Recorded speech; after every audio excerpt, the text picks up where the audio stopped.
Hi, I'm Sonia. Sorry, my first time videoing. This is my mama. Her name is Wilma, and she got me when I was 3 years old in South America, Colombia, in Villavicencio. But my mom was teaching in Bogota. This was in 1966. Yes.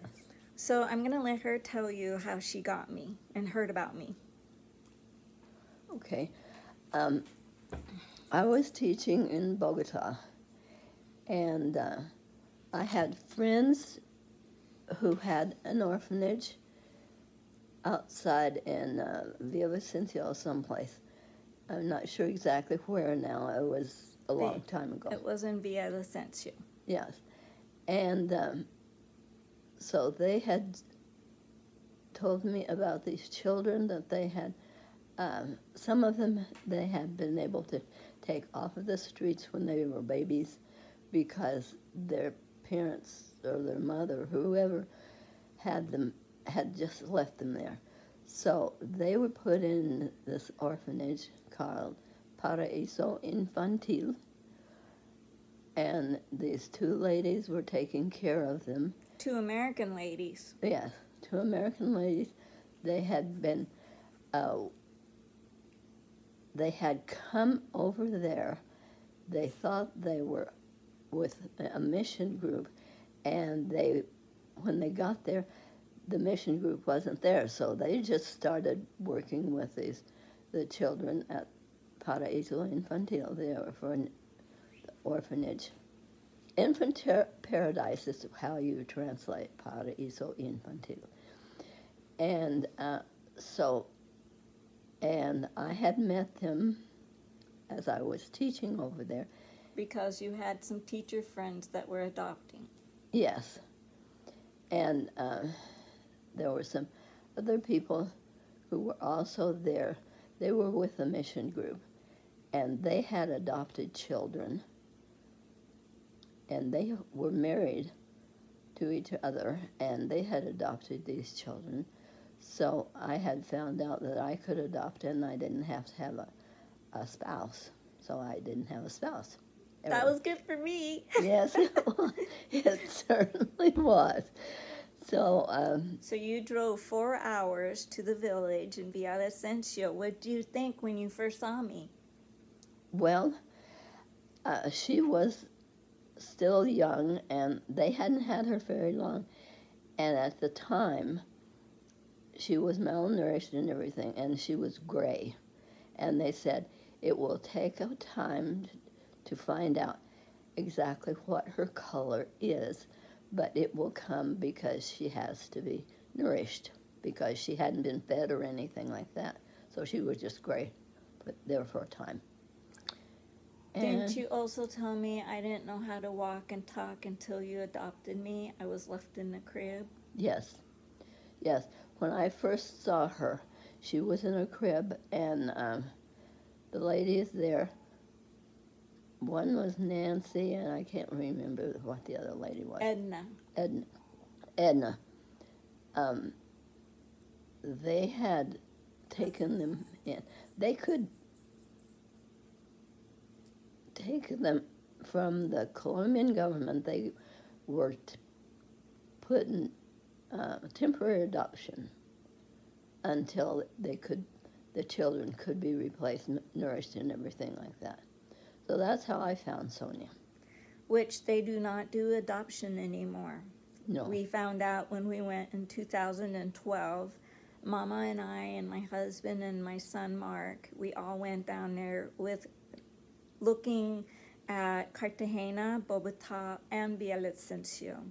And we actually got to stay in the orphanage/school, because they can't do orphanage, for 3 nights. And it was really a very exciting experience. Yes, it was. But Mama and I were both disappointed because it got westernized and we didn't get to see a lot of culture. And we couldn't, the Colombian government wouldn't let them do that anymore either. So, so we were fortunate, those of us who got children that way, we were fortunate. It was, I don't know, it was several years but because they had been doing it for, I don't know, about 10 or so when I first got there. And Mama told me that the ladies got me from the hospital because I was abandoned, Right. and nobody claimed me, and I must have been really sick. So I was from the hospital, and then they took me into their orphanage. And that was around, we estimate 1966, because my mom adopted me in 1970. Yes. So,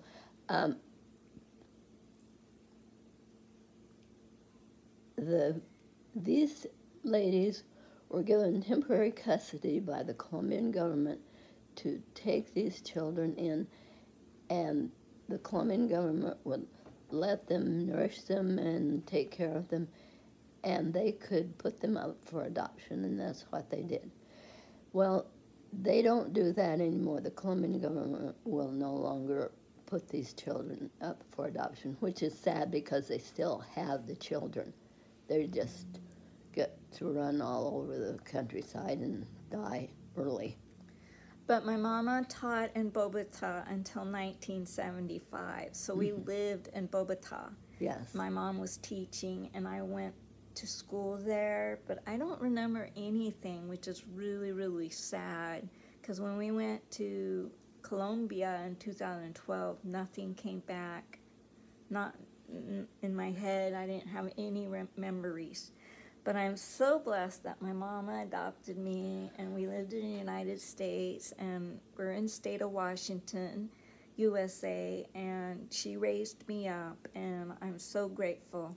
So now I'm her caregiver. She's 84, Yes. and she lives with me, and now I'm caring for her.